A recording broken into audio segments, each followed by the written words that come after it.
तीर्थयात्रियों ने, श्रद्धालुओं ने बाबा के दर्शन किए हैं, जबकि 3 महीने का कालखंड ऐसा रहा है कि पूरी तरह से आपदा रही है, बारिश रही है, भारी बारिश, लैंडस्लाइड हुआ, लेकिन बाबा की कृपा से 17.5 लाख से अधिक तीर्थयात्री बाबा के दर्शन करने आए हैं। और मैं चारों धामों की बात करूं तो बड़ी आपदा के बाद भी इस बार रिकॉर्ड संख्या में श्रद्धालुओं ने दर्शन किए हैं और 50 लाख श्रद्धालु अभी तक दर्शन कर चुके हैं।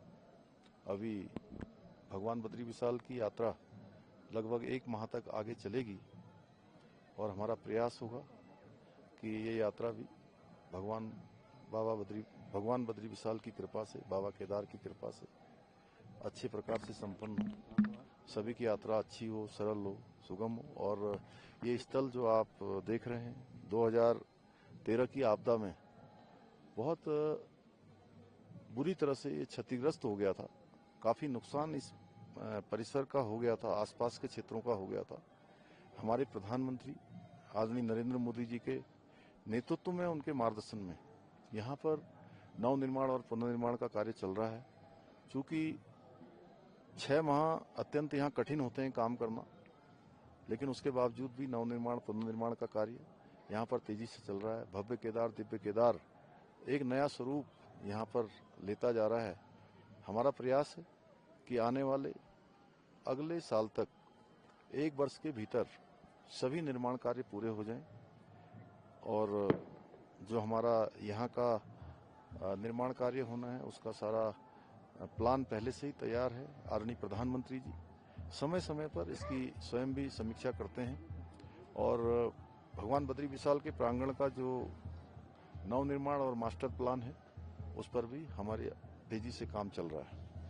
शीतकालीन यात्रा को लेकर भी प्रधानमंत्री ने भी यहाँ पे आह्वान किया था, अब आप लोग भी जो है उसको प्रमोट भी कर रहे हैं। देखिए, शीतकालीन यात्रा के समय में जो भी हमारे गद्दी स्थल हैं, ओंकारेश्वर है, पांडुकेश्वर है, मुखुआ है, खरसाली है और जोशीमठ में भगवान नरसिंह मंदिर है, ये सभी स्थान हमारे पूरे शीतकाल में भक्तों के लिए, उनके दर्शन के लिए अनवरत रूप से वहाँ पर सभी पूजा पाठ विधि विधान से होते रहेंगे। मैं सभी देश भर के सभी भक्तों से, श्रद्धालुओं से ये कहना चाहता हूँ कि वो शीतकाल का भी अपना यहाँ का प्रोग्राम बनाएं। उसके लिए भी हमने सब तैयारियां यहाँ पर की है। पिछले वर्ष से शीतकालीन यात्रा प्रारंभ की है। आदरणीय प्रधानमंत्री श्री नरेंद्र मोदी जी ने भी उस यात्रा में प्रतिभाग किया था उन्होंने, और उस यात्रा को पूरे देश दुनिया के लोगों के बीच में ले जाकर उसकी जानकारी भी उनके माध्यम से हुई थी और देश के सभी वर्गों के लोगों से उन्होंने शीतकाल में उत्तराखंड प्रवास के लिए भी अपील की थी।